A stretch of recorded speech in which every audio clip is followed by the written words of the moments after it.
Então, vamos lá. Capítulo 8. Bem-aventurados os que têm puro coração. Nós ainda estamos discutindo a simplicidade e a pureza de coração. Então, os dois itens que iniciam o capítulo. Bem-aventurados os que têm puro coração, porquanto verão a Deus. Deixai vir a mim as criancinhas, e não as impeçais, porque o reino dos céus é para aqueles que se lhes assemelham. Então, semana passada a gente já começou a discutir as questões, então, que identificam a criança, e é isso que a gente vai continuar. Assim, é preciso ser criança novamente, a cada nova existência, para que, aliviados das nossas cargas de memória, possamos ser educados e nos educarmos, e com isso darmos alguns passos adiante no caminho infinito da evolução. Então, vamos entender essa colocação, né, frente ao que a gente já tinha discutido. Então, todo mundo que está aqui, né, já tem uma certa noção das suas tendências. A gente sabe exatamente qual é o nosso primeiro pensamento diante de determinadas situações. E muitas coisas que a gente pensa, definitivamente, são inconfessáveis, que a gente não conta para ninguém. Por que a gente não conta para ninguém? O que acontece com o que a gente pensa? Tem vergonha. Por que a gente tem vergonha de falar de algumas coisas que a gente pensa? Medo da fofoca e da coisa espalhar. Mas é porque, na verdade, eu sei que eu penso coisas que são de valores que não são bem aceitos. Mas não é porque eu estou certo, mas é porque eu sei que o que eu penso é uma coisa esquisita. Então, a gente pensa e a gente não fala. E tem algumas coisas que é uma sensação que é bastante comum, que de vez em quando a gente distrai e escapa. E a gente faz assim, ai, conversei demais. Falei coisa que eu não devia ter guardado para mim. E a gente sai com uma sensação que dá até um vazio no peito. A gente se sente no máximo da exposição. Vocês já passaram por isso? É chato, né? Por quê? Porque escapou um valor esquisito. E agora, olha o medo. Como as pessoas à minha volta vão avaliar o que eu falei. E olha só, como a gente é adulto, e adulto é bom de armar, o que a gente faz? Redobra o processo de vigilância, não de vigilância para ser bom, de vigilância para ser camuflado. Articula um mecanismo de defesa e coloca ali bloqueando essa entrada. Então, dificilmente alguém vai ter acesso a isso outra vez. Só que isso vai ter um custo alto. Porque eu tive que produzir ou um comportamento ou alguma coisa para colocar nesse lugar para ninguém acessar. É mentira, mas é a parte que eu permito que as pessoas vejam. Essa que eu não quero, eu vou armar de uma forma para bloquear. Só que eu tenho essa informação o tempo todo. E quanto mais eu tenho contato com isso, maior fica o meu desejo de fazer essa blindagem. Então, eu vou falar uma coisa séria. Todo mundo que está aqui dentro faz isso. Ninguém escapa dessa regra. Então, não adianta você falar assim, nossa, identifiquei fulano. Não é. Todo mundo faz. tá? Porque todo mundo aqui é espírito imperfeito. Todo mundo aqui tem na memória alguma coisa que não é legal e que volta. E a gente ainda tenta esconder. Tá? Então, isso é mecanismo nosso. Então, eu preciso ficar bastante atenta, porque quando ele está colocando aqui dessa importância da infância, é isso. Nós, enquanto adultos, a gente tem muita coisa que a gente não queria mais e que a gente ainda é. Então, ó, quando que é a grande chance de mudar? Na infância. Mas não é porque vai mudar na marra, é porque na infância eu vou receber um valor diferente. E isso é que me dá esse conflito enorme que eu carrego em mim, porque eu sei que eu sou de uma forma e recebi outros valores, e isso me faz um sofrimento enorme. Por quê? Porque aquilo que é meu, que desperta aqui, que é o primeiro impulso, eu aprendi nessa vida, isso não é bom. E aí eu fico numa guerra interna, porque eu fico tentando domar essa coisa estranha que eu sinto agora, ou que é o que eu quero, ou que é meu impulso natural. Então, desse ponto, conflito é uma maravilha. Porque quem não tem um conflito, o impulso vem e faz. E fala assim, ó, fiz e faz outra vez. Ainda vai embora, deita e dorme.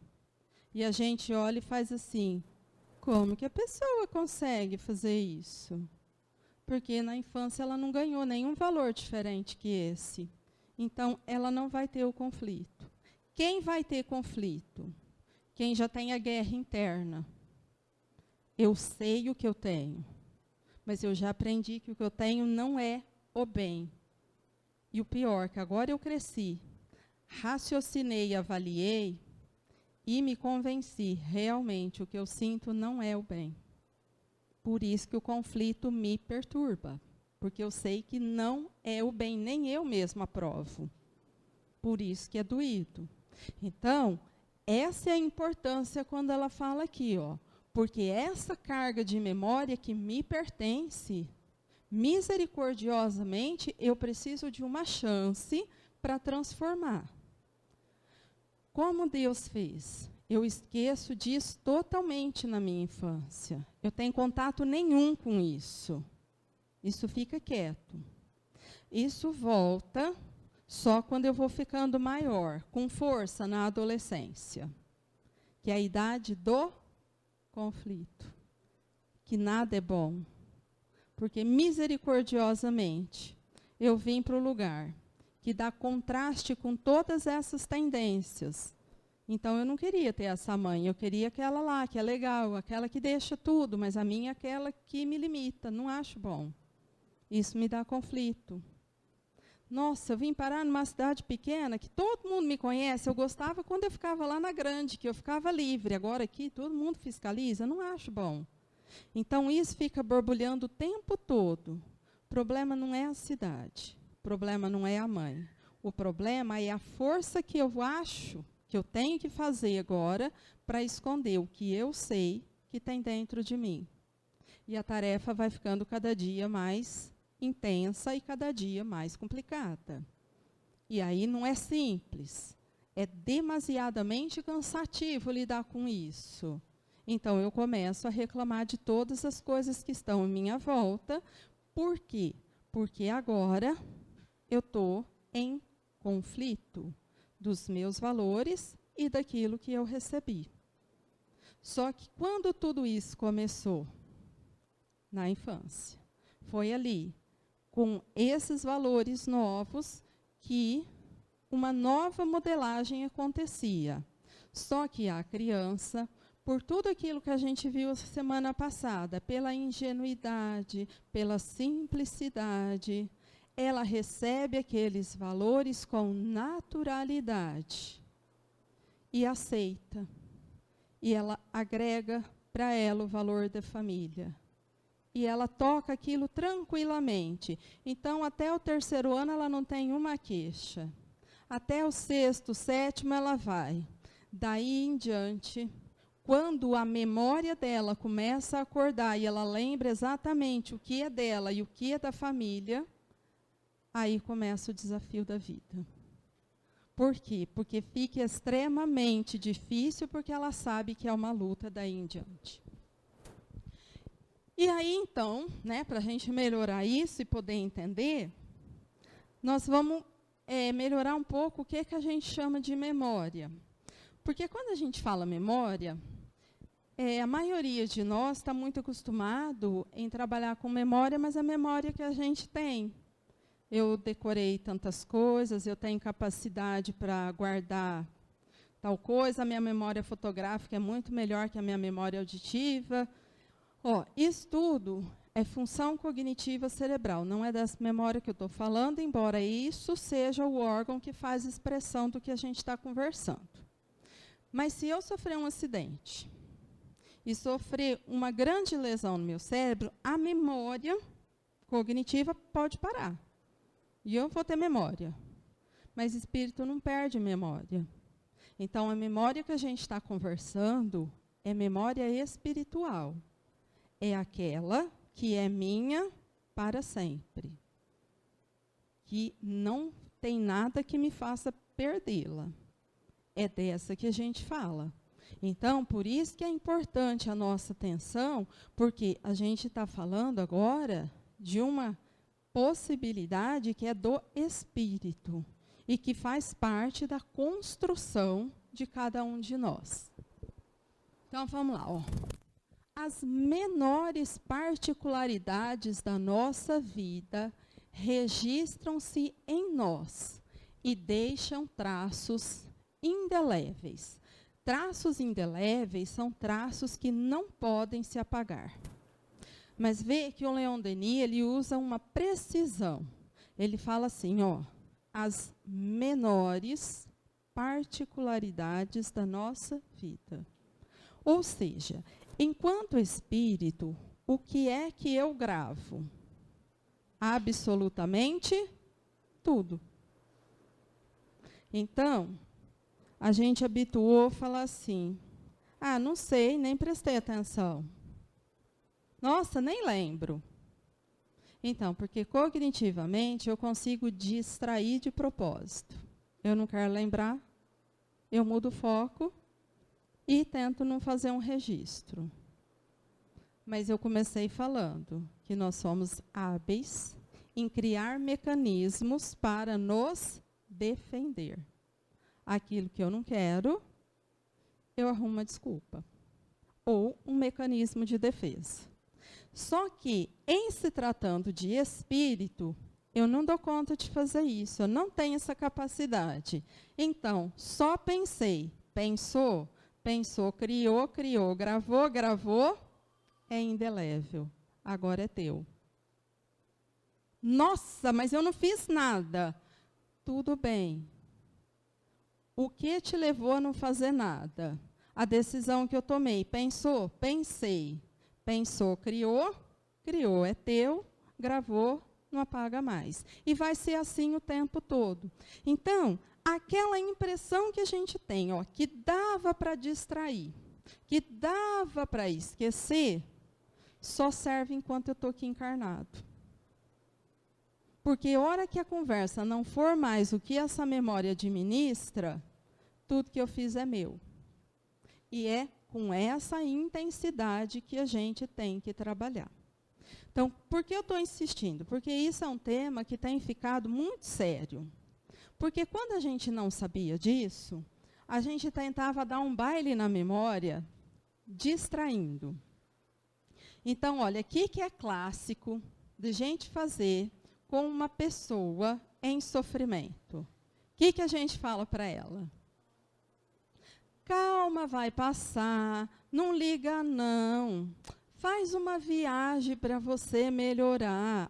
Eu tento fazer propostas para que ela tenha maior velocidade em construir um mecanismo de defesa, que serve para nada. E aí a gente foi se especializando nisso, pode ver. O hobby de todo mundo hoje exige uma dedicação e uma intensidade de horas, porque um pouquinho de distração por dia não anda servindo para mais nada. Então, eu estou precisando estender o prazo do meu distraimento para ficar distraidinha, porque não está dando mais certo. E aí a gente entende o modismo atual. São coisas que, assim, 4 horas fazendo tal coisa. Mas é legal, porque aí tem a turma, tem... E distrai do meu problema. E o negócio vai ficando tão bom que aí 4 horas não está bom. Então, vamos fazer de uma semana para ver se é melhor?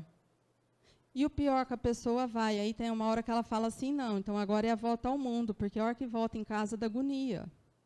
A volta é terrível, então eu não estou gostando da volta. Então, vamos alongar para ver se melhora. E o que a gente vê? Não melhora. Como que sabe disso? O índice de depressão aumentou demais. E, junto com ele, de forma muito grave, o de suicídio também. Entre os adultos, não mais. Começou muito cedo. Agora, o índice maior de suicídio é da juventude. Por quê? Porque a quantidade de distração não dá conta da quantidade de conflito. A gente sabe muito, mas a memória ainda traz muita coisa. E se eu não tenho habilidade para lidar, o conflito traz uma dor insuportável, que as coisas que distraem são incapazes de aplacar. E, quando eu estou falando de suicídio, essa coisa grande é assim, o aumento da medicação que tenta não deixar chegar lá, aumentou absurdamente também. O uso de drogas aumentou absurda. Então, tudo que era para fugir disso não faz mais efeito. Por quê? Porque agora o conflito é muito grande. E, enquanto espíritos, nós estamos numa época que não dá mais para imaginar que a gente não é. Então, há 100 anos atrás, ser espírito era mera informação. Hoje transformou numa certeza. E isso tem consequência. A minha responsabilidade diante do que eu sei aumenta, só que a dor fica proporcional. Então, esse tempo que faz tanta dor acordar está relacionado com a nossa necessidade de mudança. Tá? Por isso que entender essa memória que volta é fundamental. Pensamentos, desejos, paixões, atos bons ou maus, tudo se fixa, tudo se grava em nós. Durante o curso normal da vida, essas recordações acumulam-se em camadas sucessivas, e as mais recentes acabam por delir, aparentemente, as mais antigas. Todo mundo tem essa experiência também. Quando a gente arruma uma briga nova, aparentemente a gente esquece da antiga. Aparentemente. Por quê? Porque o problema atual ele fica mais intenso e me pede uma urgência em pensar em como resolver. Então, se a gente falar assim, mas e aquilo lá que você me falou que não estava... isso aí já passou. E foi há 15 anos atrás, não tem mais nada a ver. Quantas vezes a gente olhou para um sentimento ou para uma situação mal resolvida e falou assim, isso daí não tem mais nada a ver. Isso é passado. Então, aparentemente, nessa vida, é isso que aconteceu. Aparentemente. Por que ele está falando aparentemente? Porque, entendendo do ponto de vista espiritual, a informação é, tudo está gravado indelevelmente. Sendo assim, olha a pergunta. Se tudo está gravado indelevelmente, tem passado? Não vai ter passado. Tem memória. Passado agora é outra conversa. E aí a gente vai entender. Brilhantismo de Einstein, quando disse assim, tudo é relativo. Depende do referencial. Você chama isso de passado olhando a partir de que ponto? Porque dependendo do que a gente for falar, esse sentimento não é passado, ele é atualíssimo. Então, tempo e espaço são relativos. Mas isso foi um físico que definiu. Ele definiu, é lei natural é lei de Deus. Se é lei de Deus, aplica a todas as criaturas, inclusive nós. Muito bem-vindos. Quem faz gerenciamento de sentimento é a física, em primeiro lugar. Então, aquela impressão que a gente tinha que fazer conta era uma coisa e emoção era outra, não existe no tempo moderno. Isso é física. Então, é isso que ele está avisando. Parece que é passado, parece que... Mas isso não é fato. Porque é aparente. Porque o que o Espírito gravou é indelével. Parece que esquecemos aqueles 1000 pormenores da nossa existência dissipada. Parece.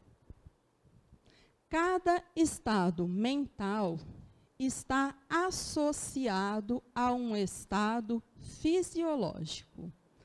A evocação de um na memória traz imediatamente a reaparição de outro.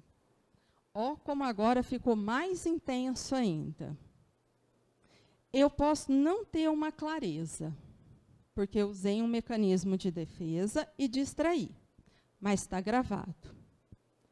Porém, é que nem quando eu pego uma coisa, trancar ali naquela sala e fechar a porta. Ó, a porta está fechada, está guardado. Mas acontece que eu sei o que tem naquela sala. Então, vamos imaginar o seguinte, que eu guardei naquela sala uma coisa que eu não gosto de lembrar, que é a minha lancheirinha rosa, que eu levava pão com mortadela, mas, nesse dia, a professora me bateu de régua e eu senti extremamente humilhada na frente de todo mundo. Eu não quero, eu quero que isso fique no passado, eu vou trancar na sala. Estou distraída aqui falando, e a Giovana fica com fome. E ela decide comer pão com mortadela. Eu não sei falar por quê, mas esse cheiro me irrita. Dá para você ir para lá? Ô, menina chata, por que ela tem que vir comer na minha frente? Nossa, esse cheiro é horroroso. E eu começo a entrar num estado de irritação que eu vou agredi-la porque ela está comendo pão com mortadela. Ela não vai entender nada, e ela vai falar, por que será que ela foi tão agressiva comigo? Era só me avisar que não podia, eu saía, não tinha problema. Olha só, meu problema é com a Giovana? Eu tenho algum problema com pão com mortadela? Não tenho. Mas acontece que um simples cheiro fez com que eu lembrasse tudo que eu tranquei naquela sala que está com a porta fechada. E meu coração pode disparar, pode me dar vontade de chorar. Eu posso ficar numa irritação atordoada, perder o pé e apelar. Por quê? Porque vai voltar um estado fisiológico que ficou associado ao estado mental. Eu não sei nem falar por quê, mas eu apelei de uma tal forma que depois eu não sei se eu peço vergonha, se eu me escondo, se eu não apareço mais, eu nem sei como que eu faço para consertar. Mas eu reconheço que eu perdi a cabeça, perdi o pé, fiz bobagem. A gente coloca uns nomes assim. Só que aí, com mais força ainda, a minha proposta é, se a sala era trancada, agora eu vou trancar e passar cadeado ainda, porque eu não quero mais que abra, porque olha, quando abre, o que acontece? Só que eu não sei que hora que o meio externo pode me trazer um estímulo que me faça retomar. E isso acontece praticamente todo dia. Tem gente que vê uma cena na TV, no jornal, não sabe por quê. Fica tomado de ira contra aquele cidadão que fez sei lá eu o quê.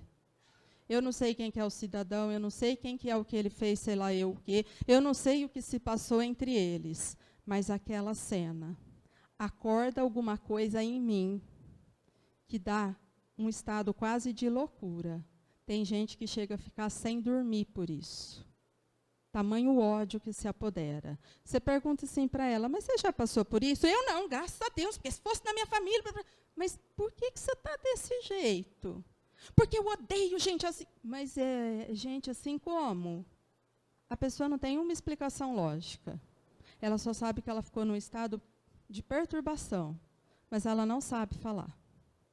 Por que ela não sabe falar? Porque ela não quer falar disso. E a tentativa dela vai ser, agora, passar corrente na porta e mais um cadeado, porque isso não pode abrir. Olha a tragédia que acontece. Uma hora pode explodir. Como resolve isso? Como que... Então, eu só estou falando porque, assim, ó, o mecanismo todo mundo usa. Agora, a pergunta mais simples é, como que eu resolvo o que eu não sei o que é? Tem alguma chance de resolver uma coisa que eu sequer sei do que se trata? Não vai ter. Então, primeira dica, não se distraia mais. Ô Lu, foi recente. Foi um estímulo sensorial. Foi um barulho de um passarinho, ou um bichinho, não sei. Porque a minha infância foi numa fazenda, né, e era cheio desses barulhos. E aí, ouvindo isso, me levou para um lugar, assim, de me sentir muito triste, meio que sozinha, abandonada. E aí, ao mesmo tempo que eu queria, por que isso está me levando para esse lugar, eu quero saber o que é, não queria mais pensar naquilo, porque eu queria sair daquela tristeza. Mas eu acho que não tem chance nenhuma de eu saber o que é. E aí, assim, eu não sei quais são os estímulos, os mecanismos que eu estou usando para não lembrar, talvez. Você quer saber disso agora ou pode ser depois?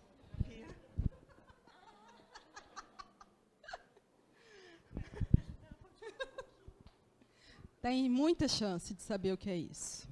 E não é difícil. Infelizmente.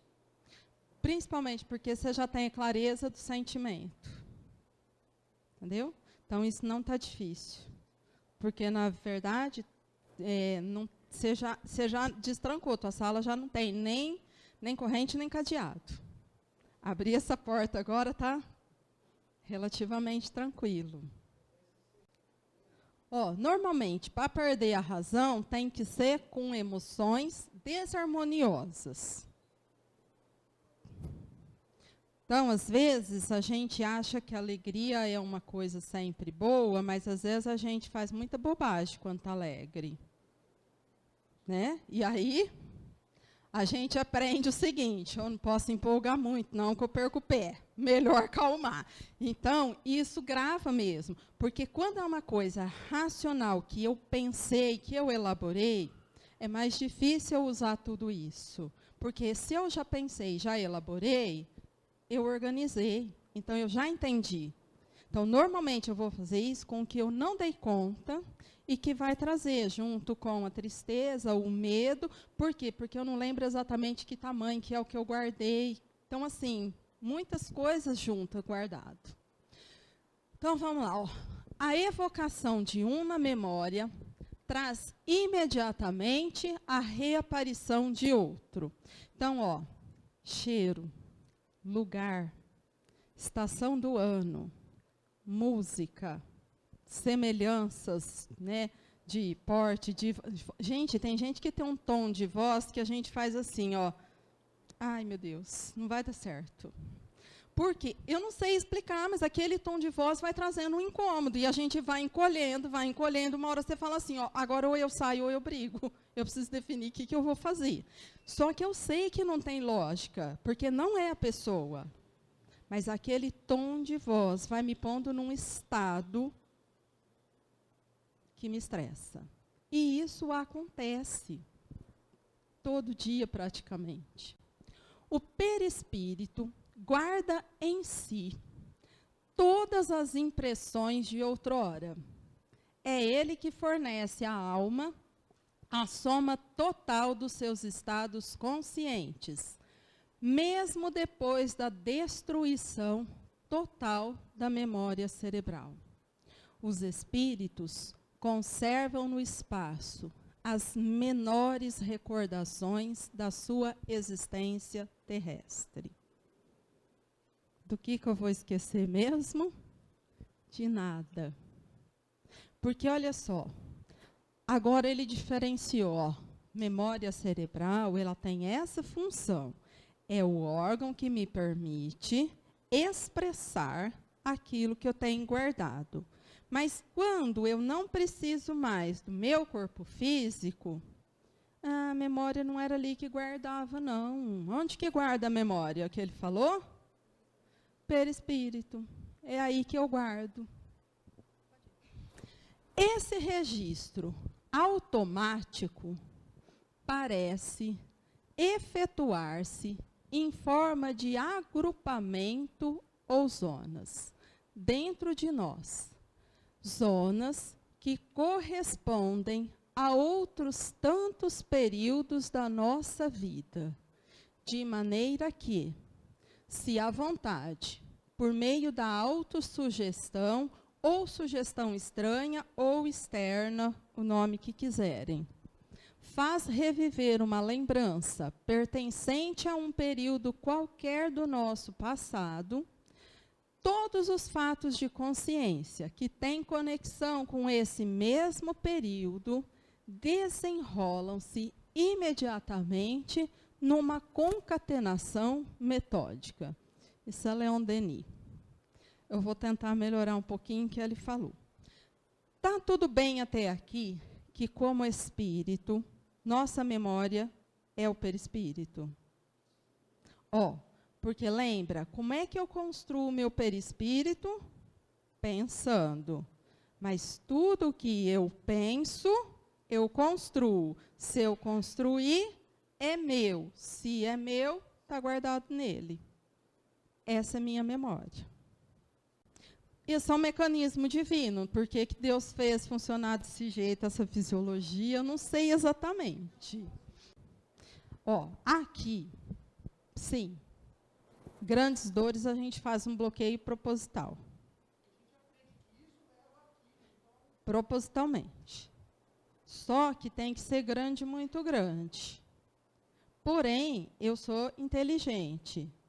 E quando é desagradável, eu consigo também fazer de um jeito que eu faça um bloqueio. Só que aí tem um risco. Se eu não usar isso, eu também não posso usar a experiência que eu tive com isso. E aí o custo pode ficar alto. Então, entender por quanto tempo eu preciso desse bloqueio e que hora é hora de resolver, é a minha maturidade que vai ter que tomar essa decisão.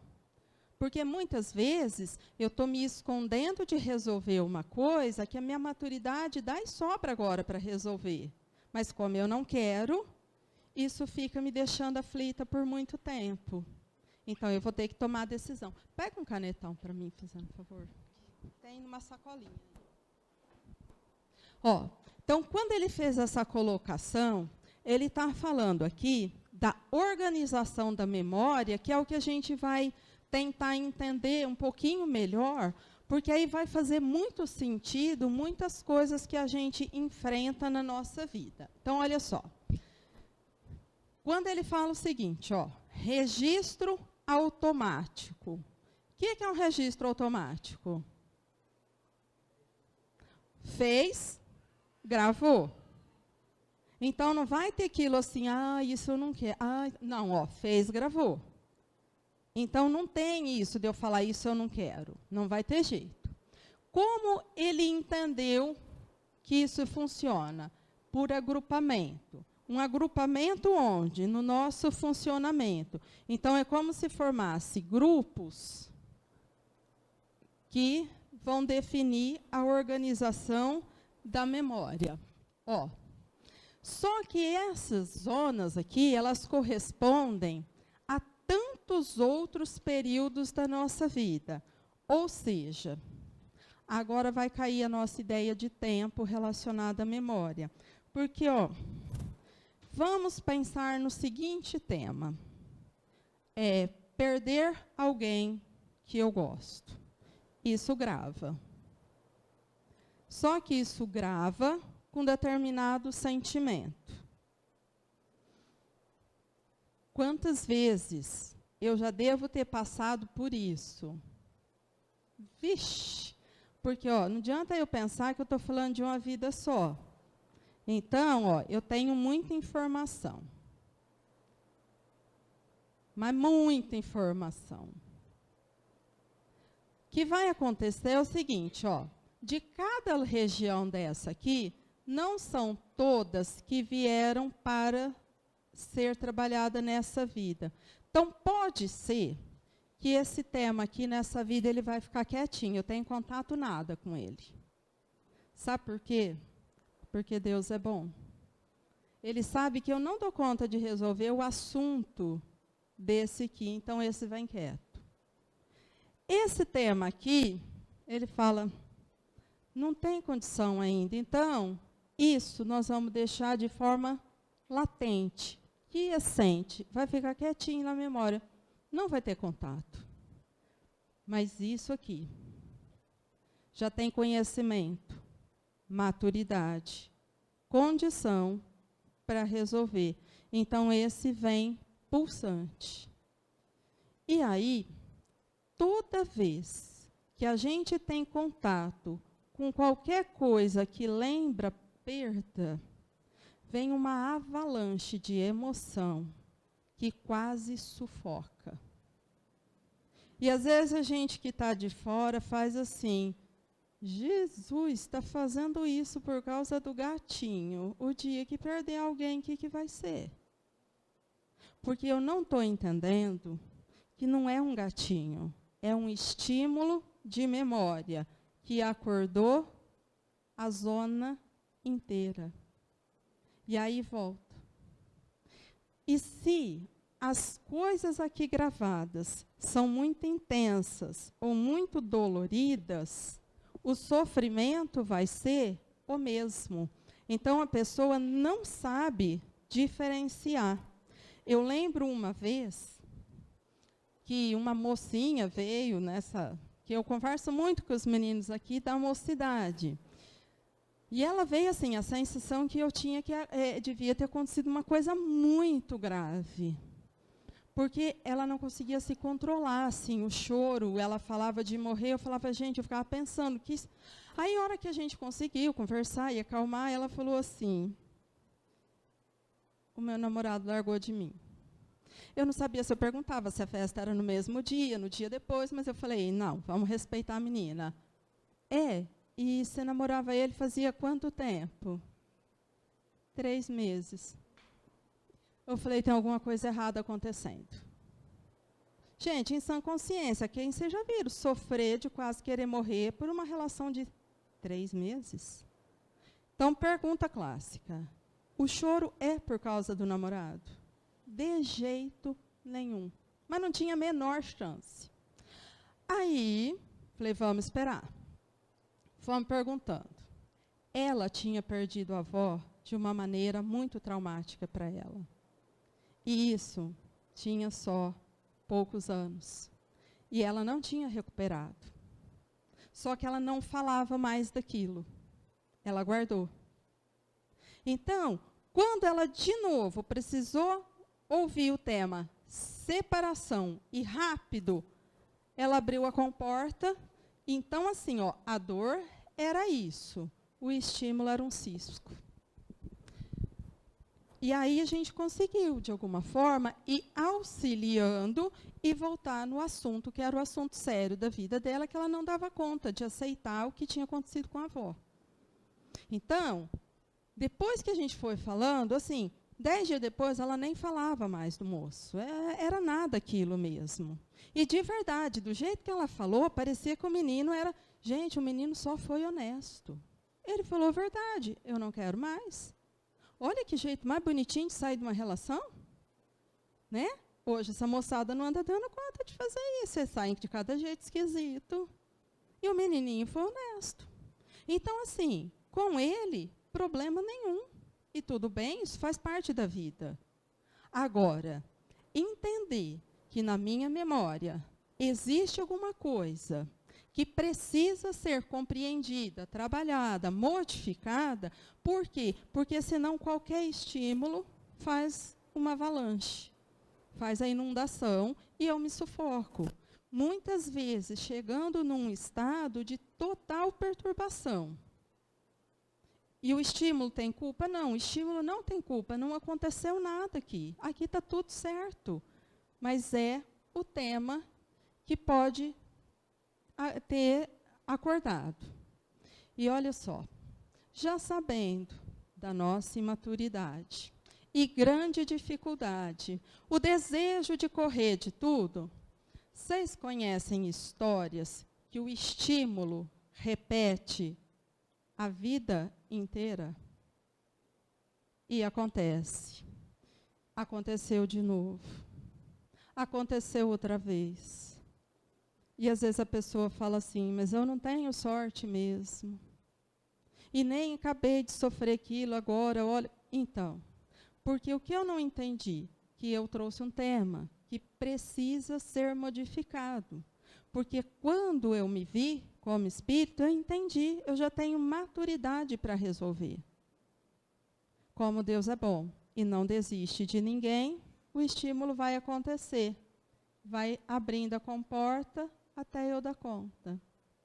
É aqui que nós vamos aplicar. Deus não coloca fardo pesado em ombros frágeis. Se esse estímulo chegou, é porque eu já tenho condições para resolver isso. Mas primeiro eu preciso ter essa certeza. Porque normalmente, quando o estímulo chega, a primeira coisa que a pessoa fala é assim, ó, eu não vou dar conta, eu vou enlouquecer, essa dor vai acabar comigo. São as 3 frases mais repetidas nessa hora. E elas não são verdadeiras, porque se essa dor chegou, se o estímulo é esse, é porque quando foi feito o estudo do que você necessitava, a avaliação percebeu que o seu conhecimento, a sua maturidade, dava conta desse estímulo para você solucionar de vez isso que está aqui. Vai desaparecer? Não, é um traço indelével. Mas hoje está bem conhecida uma palavra. Eu vou ressignificar o que aconteceu. E vou extrair do problema a lição. E eu vou ficar com a experiência que me levou a crescer, que me trouxe estímulos de transformação. E vou dizer, ó, isso aconteceu. Mas depois disso, eu mudei muitas coisas na minha vida, dei valor às outras tantas. Por quê? Porque isso me fez enxergar e entender minha vida de uma maneira bem diferente. Então, o que é que eu fiz? Ó, mudei, ressignifiquei, trabalhei valores. Enquanto eu não faço a ressignificação, continua chamando estímulo de dor.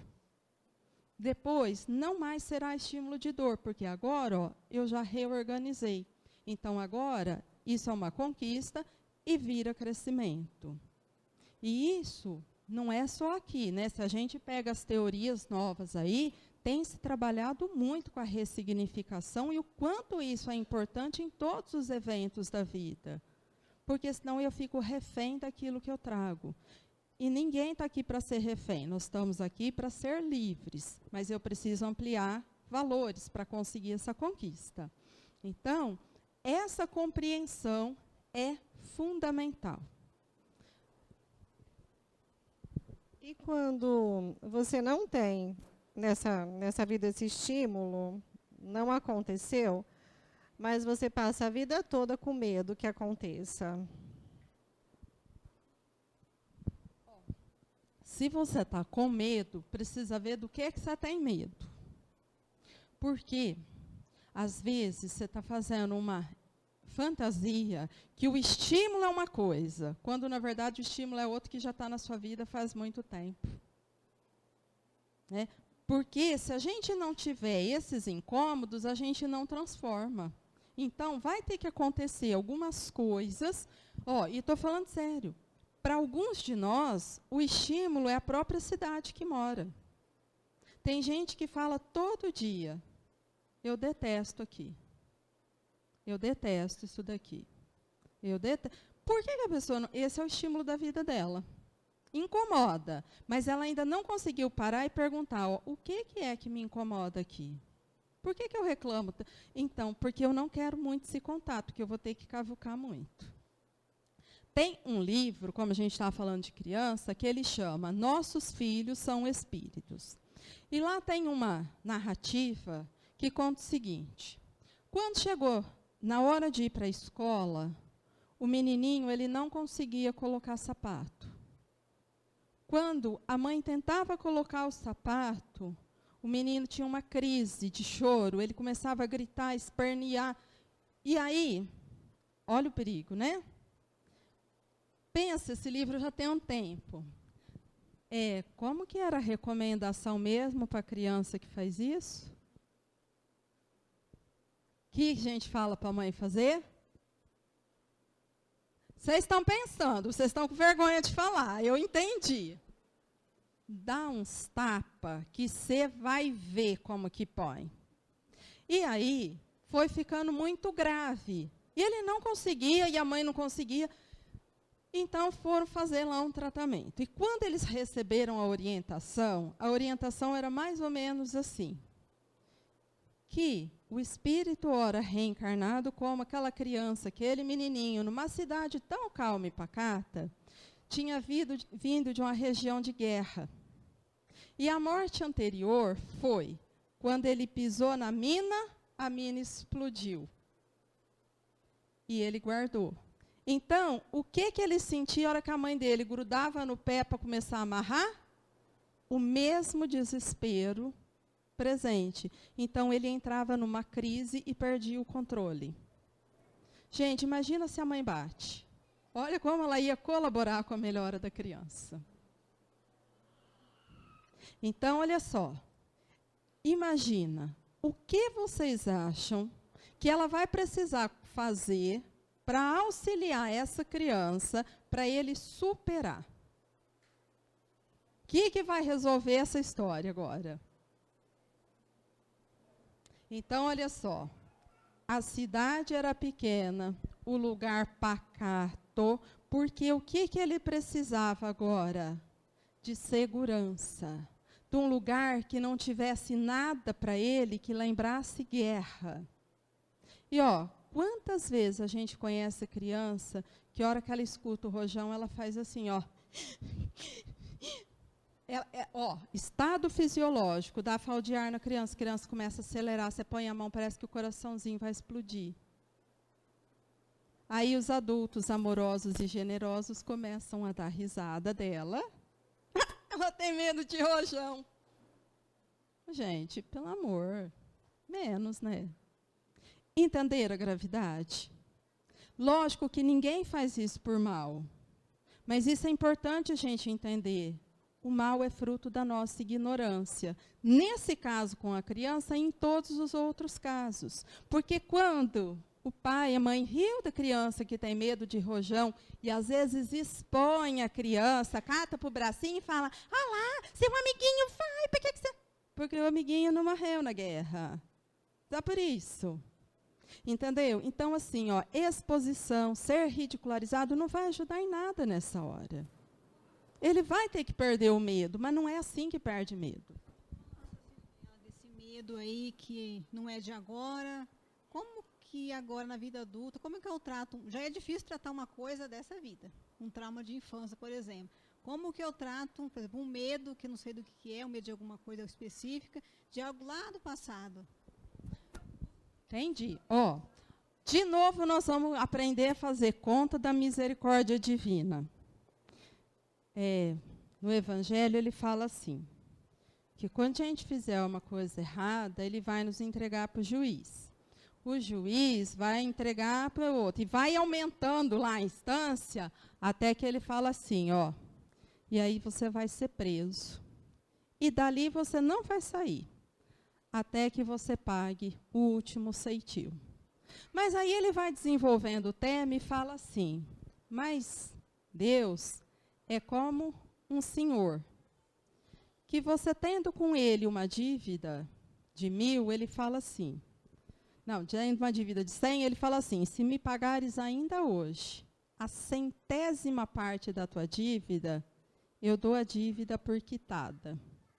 O que significa isso? Que seja lá o que for que aconteceu, o problema não é a mina e a bomba. O problema chama sentimento. Qual foi o sentimento que eu guardei junto com aquilo? Ah, foi de revolta. Enquanto eu for um espírito revoltado, o medo é meu. Quando eu pacificar este sentimento, acaba tudo. Tudo de verdade dessa vida e todas as outras 100 ocorrências que tenham o mesmo tema. Por isso que ele fala, você está preso, mas se você pagar hoje a 100ª parte, tua dívida fica quitada. Então, olha só. Imagina que eu precise aprender a perdoar. Só que aí o Marcelo me faz uma coisa grave e eu me esforço e aprendo a perdoar. Se eu aprendi de fato a perdoar, eu aprendi a perdoar o Marcelo ou aprendi a perdoar?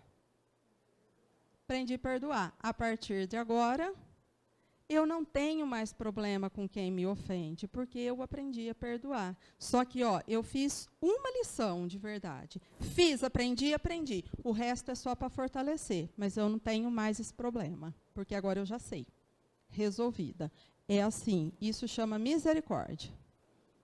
Então, você resolveu uma coisa, está tudo resolvido. Desse tema. Por isso que ele falou, perdoar 70 vezes 7, cada ofensa. Tem coisa que eu já sei, tem coisa que eu ainda não sei. Mas das que eu sei, eu não vou ter que sair, então eu falei alto com o Marcelo, com a Giovana. Não vou ter que fazer isso. Fiz uma vez, está resolvido. Está tudo certo. Agora, esses medos, eu tenho que fazer a leitura, porque isso fica ligado com o que minha consciência está cobrando de mim. Que eu sei que não está adequado. Por isso que dá medo. Entendeu? É uma instabilidade que eu trago pelo alerta que a consciência está disparando o tempo todo. Chega, né? Até aqui. Fala. Assim, eu acho que tem mais a ver com o começo do estudo, na verdade, que você falou dessa questão de a depressão estar vindo muito na juventude. E eu me deparo muito com isso no meu trabalho. E, assim, eu queria saber que forma acolher crianças que chegam falando de uma tristeza grande e a gente não sabe o que fazer. Às vezes, a gente conversa com a mãe e, assim, naquela vida, a gente não vê motivo para aquela tristeza. Aí você conversa com a criança, é um choro sentido, é algo grave, e ela fala que ela se sente sozinha, se sente triste. Que forma acolher? Isso é o sinal do novo tempo. Lembra, a infância vai encurtar, já começou. Então, esse conflito esperado na adolescência começou a acontecer na infância. Não vejo outra solução a não ser conversar seriamente qual o propósito da vida. Não vai ter jeito. Porque ou a família entende qual é o papel que ela tem, e a criança entende que já é um espírito, porque agora ela não é mais a criancinha, ela só tem 7 anos, mas é um espírito muito antigo, que está às portas de um mundo novo que está começando. Então, ou ela entende que é a última hora de trabalho, e que a vida é muito séria, e tem cobrado seriedade para abrandar, ou eu acho difícil até a medicação fazer efeito. Vai segurar por muito pouco tempo, aí vai começar o troca-troca, porque vai perder efeito, e aí, daqui a pouco, ela precisa ganhar um diagnóstico, porque... Então, assim, sinceramente, sem essa seriedade, acho difícil mesmo.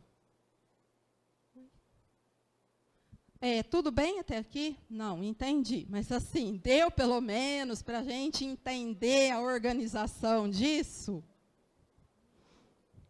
Eu pergunto tudo bem assim, em relação à lógica colocada, não ao nosso problema. Eu gosto de sair daqui sempre pensando numa solução. Lógico que muito difícil, lógico. Mas você deu uma dica no início que é se distrair menos. Se distrair menos com as coisas materiais, ficar mais esperta no dia a dia, é isso? Distrair menos com as coisas materiais e distrair menos com tudo, absolutamente tudo. Então, deixa eu pimentar mais. Ó, quando eu preciso ir arrumando os meus artifícios, então, assim, ó, a gente usa mecanismos conhecidos. Então, ó, tá difícil, vou roer unha. Eu vou balançar a perna. Entendeu? Ó, eu vou começar o processo de agitação aqui, aquilo que eu vou fazer o tempo todo. Não deu, vou comer muito. Ó, eu vou aumentando. Não deu. Então, agora é aquilo assim, ó. Ai, se eu não fizer tal coisa, minha semana não foi... Então, assim, ó, ainda para distrair. E eu acho que, de verdade, ó, quanto está se falando do valor da meditação? Ó, e não é espírita que fala isso, né? São aí fora as pessoas que fazem pesquisa. Porque eu preciso agora desse tempo onde eu falo, eu vou parar, deixar esse tumulto, e eu preciso de um contato comigo. E entender, mas o que é isso que eu estou sentindo? Por que eu comecei com isso? Desde que hora? Porque eu preciso ter ideia do que é isso. Senão a gente sabe falar da angústia. Mas o que tem na sua angústia? Não sei. Eu sei que eu já não durmo mais. Mas faz quanto tempo? Tem gente que me responde assim, nunca dormi. Eu não me lembro de ter dormido uma noite inteira. Aí você fica pensando. Aí elas falam assim, mas nem com remédio eu não estou conseguindo mais. E aí você vai vendo o seguinte, ó, o que vai distrair agora? Não tem. Entendeu? Então, outro dia uma menina me falou assim, eu queria fazer aquele negócio que chama sonoterapia. Eu falei, por quê? Ela falou, porque eu não aguento mais. Eu falei, mas você queria dormir quantos dias? Ela falou, será que pode uns 20? Agora, você imagina uma moça nova que o desejo dela é se pode ficar apagada por 20 dias. Para ela não ter que ver mais a vida dela. Para ela ser retirada de tudo. E eu fiquei pensando, quanto sofrimento. Só que a hora que ela foi contando a vida dela, concreto, nenhum. Ela trabalha, ela é uma moça, assim, ela é bonita, eu acho ela bonita, assim. Teoricamente, estava tudo bem. Então, onde que tinha um problema só dentro dela? Mas ela não conseguia falar qual era o problema. Ela fala de um mal-estar que ela tem, que faz muito tempo, mas ela não sabe mais por nome. Então, quer dizer, deve ter começado como a Gabi está acompanhando. Começa com 7 anos de idade, hora que chega no 27, a pessoa já não aguenta mais aquilo. Ela está esgotada de sofrer. E do quê? Não sei. E já fez de tudo. Já viajou, já fez, foi da turma de bike não sei da onde, já foi do... Já, não dá certo, porque não acalma mais. Então, eu acho que uma das coisas, eu preciso parar e prestar atenção. Eu preciso aprender por nome, porque se eu não sei o que é, eu também não vou resolver. E aí, depois, a gente vê como faz. É um processo longo. Possível, mas longo. Ó, tudo que não te permite distrair, que te traz para você definir quais são os seus valores e o que de fato você sente. Porque imagina eu estar sofrendo, você me perguntar por quê, eu vou falar, então, não sei. Ó, eu venho, eu tomo passe, eu vou evangelho, eu ajudo na sopa, eu não sei por que eu estou assim. É diferente se eu tiver consciência, eu te falar assim, olha, eu faço tudo isso, mas vou te falar a verdade, um dia ela me xingou, e eu até hoje tenho mágoa. Quando eu encontro, me dá aquele gelo, volta tudo. Aí eu gasto uma semana para recuperar. Agora, se eu falar que eu não sinto nada, que eu não tenho nada, isso vai acabar sendo uma verdade falsa. E aí, como é que alguém pode me ajudar? Agora, se eu falar assim, e eu percebi, me falaram sim, que ela bateu o carro, e a hora que eu vi, eu falei assim, bem feito, devia ter quebrado as 2 pernas. Isso que eu falei no começo, as verdades inconfessáveis. A gente tem coragem de falar para alguém na cara limpa, assim, ai, fulana bateu o carro, achei é pouco, queria que ela tivesse quebrado as 2 pernas. A gente faz assim, ó, ai, coitada, né?